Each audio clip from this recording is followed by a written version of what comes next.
శ్రీగురుభ్యో నమః. శ్రీకృష్ణాయ పరమాత్మనే నమః.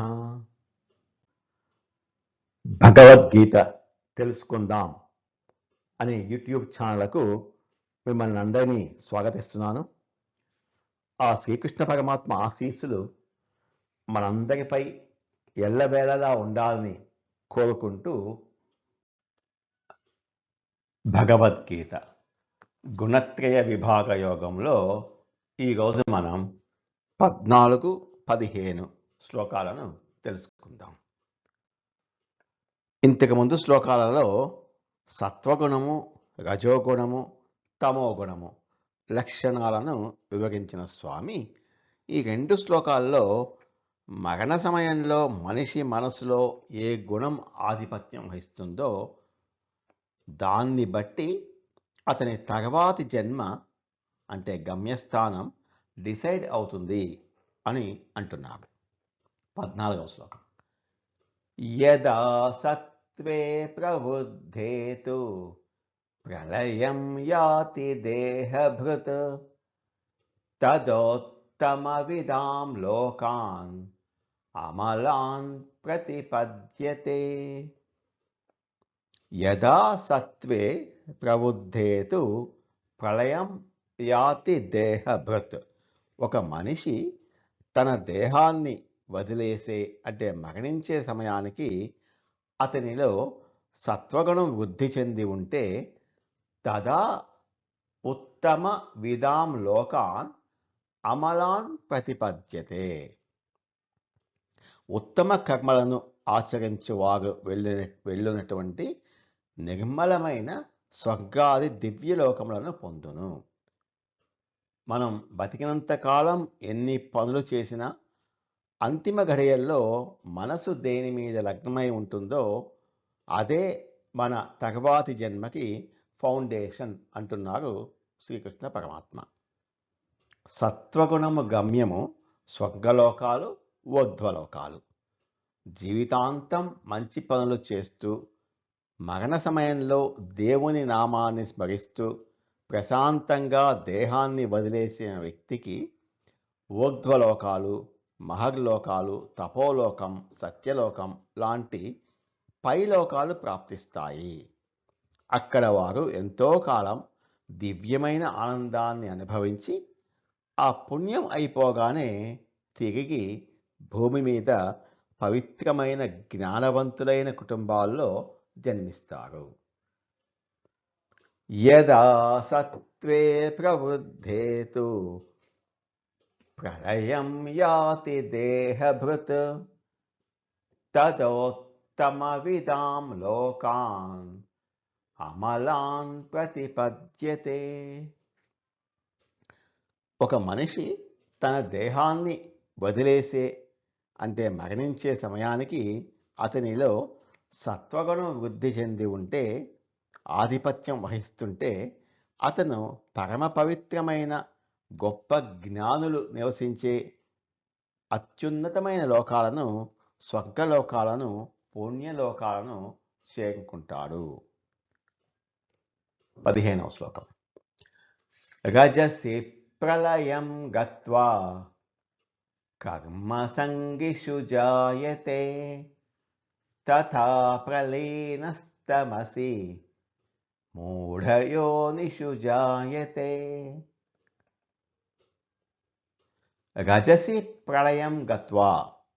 రజోగుణము వృద్ధి చెందుతున్నప్పుడు మృతి చెందితే కర్మసంగిషు జాయతే. కర్మాసక్తులైన మనుష్యుల యందు పుట్టును. తథా ప్రలీనః తమసి. అలాగే తమోగుణం వృద్ధి చెందుతున్నప్పుడు మరణిస్తే మూఢయోనిషు జాయతే. పశు, పక్షి, కీటకాది మూఢయోనులయందు జన్మించును. రజోగుణపు గమ్యము కర్మభూమి, మనుష్యలోకం. నా వ్యాపారం ఏమైపోతుందో, నా పిల్లల భవిష్యత్తు ఏమిటో, నా ఆస్తులు ఎవరు చూసుకుంటారో అని ఎడతెగని ఆలోచనలు, కోరికలతో రజోగుణంతో మరణించువారు ఖచ్చితంగా మళ్ళీ భూలోకంలో మనుష్యులుగానే పుడతారు. ఎందుకంటే ఆ కోరికలు తీర్చుకోవటానికి, పనులు చేయటానికి మనుష్య జన్మ ఒక్కటే సరైనది. అందుకే వారు మళ్ళీ ఉరుకులు పరుగులు పెట్టే మనుషులుగానే పుడతారు. తమోగుణపు గమ్యము మూఢ యోనులు, నీచ జన్మలు. మద్యం, మత్తు పదార్థాలకు బానిసలై అజ్ఞానంతో ఎవరి మీదో ద్వేషంతో లేదా విపరీతమైన బద్ధకంతో మరణించే వారికి విచక్షణ జ్ఞానం నశించిపోతుంది. నీకు ఆలోచించే బుద్ధి అవసరం లేదు కదా, బుద్ధి లేని జన్మనే ఇస్తాను అని ప్రకృతి వారికి జంతువులు, చెట్లు, పాములు లేదా క్రిమికీటకాల వంటి మూఢ యోనులలో జన్మను ఇస్తుంది. ఆ నీచ జన్మల నుండి మళ్ళీ మనుష్యులుగా పుట్టడానికి లక్షలాది సంవత్సరాలు పడుతుంది. ఈ 3 జన్మలను స్కూల్లో జరిగే ఫైనల్ ఎగ్జామ్స్తో పోల్చవచ్చు. మనం సంవత్సరం అంతా ఎంత చదివామన్నది ముఖ్యం కాదు. ఫైనల్ ఎగ్జామ్లో మరణ సమయంలో ఏం రాశామన్నదే ముఖ్యం. పరీక్ష బాగా రాసినవాడు అంటే సత్వగుణం పై క్లాస్కి ప్రమోట్ అవుతాడు, ఊర్ధ్వలోకాలు. యావరేజ్గా రాసినవాడు రజోగుణం మళ్ళీ అదే క్లాసులో కూర్చుంటాడు, మళ్ళీ భూమి మీద మనిషిగా పుడతాడు. అసలు చదవకుండా పరీక్షలో ఫెయిల్ అయినవాడు తమోగుణం డీగ్రేడ్ అయ్యి కింది క్లాసుకి పంపబడతాడు, జంతు జన్మలు.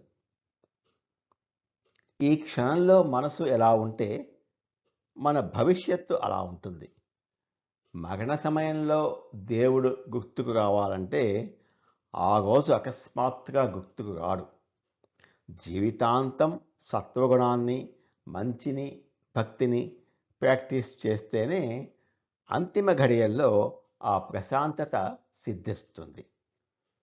రజసి ప్రళయం గత్వా కర్మ సంగిషు జాయతే తథా ప్రలీనస్తమసి మూఢయోనిషు జాయతే. ఒకవేళ మరణ సమయంలో అతనిలో రజోగుణం గెలిచి ఉంటే, అంటే ఆధిపత్యంలో ఉంటే, అతను కర్మల పట్ల ఆసక్తి ఉన్న వారి మధ్య అంటే భూలోకంలో మనుష్యులుగా మళ్ళీ జన్మిస్తాడు. అదేవిధంగా మరణ సమయంలో తమోగుణం ఆధిపత్యంలో ఉంటే అతను విచక్షణ జ్ఞానం లేని జంతువులు, పక్షులు లేదా క్రిమికీటకాల యందు నీచ జన్మలలో పుడతాడు అని అంటున్నారు శ్రీకృష్ణ పరమాత్మ. నమో భగవతే వాసుదేవాయ. ఏతత్ ఫలం శ్రీకృష్ణార్పణమస్తు. స్వస్తి.